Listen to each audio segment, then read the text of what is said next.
Hello, this is Shannon Fody with the Atelier Art Studio, and this is the first in a series of videos following along Juliette Aristides' instructional sketchbook, Beginning Drawing Atelier.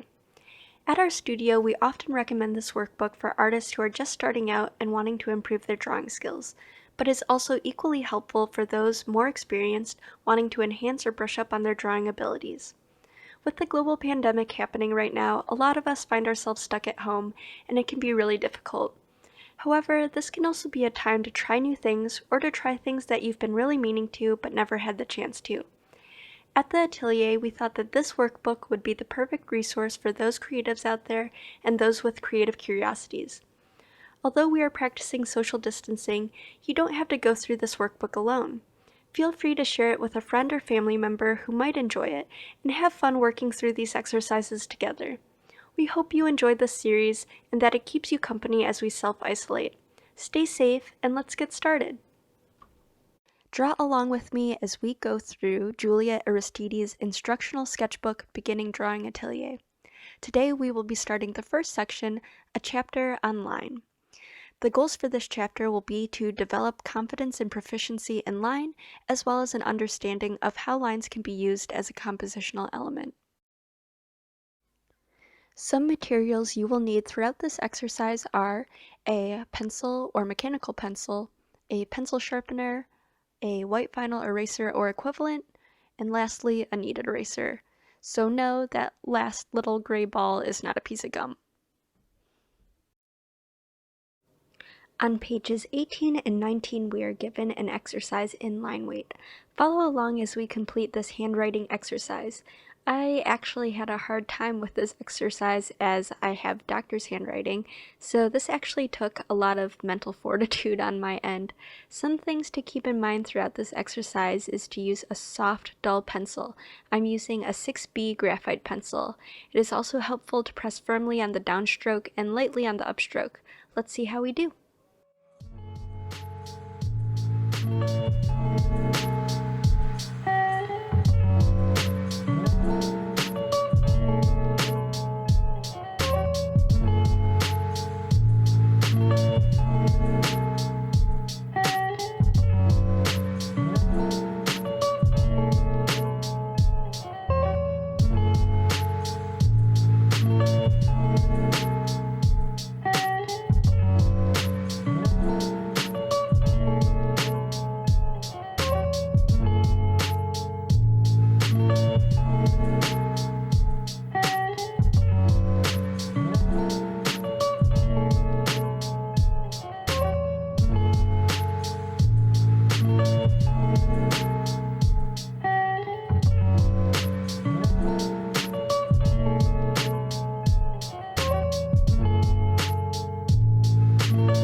So I just wanted to take a second to pop in here and mention that at this point I start having a lot more difficulty as we get into more complex lettering, and you will see me erase at certain points, and that's just because I'm really trying to get this right. And even though I'm not going to be doing anyone's wedding invitations anytime soon, I think it's important to mention that even with something as straightforward as a handwriting exercise, it's okay to take your time, erase what you don't like, and give it another go.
So that concludes this exercise. It was definitely a lot more challenging than I originally anticipated, but at the end I did feel more confident in some of my line weight and not so confident in other areas, but I hope you enjoyed it and see you in the next exercise.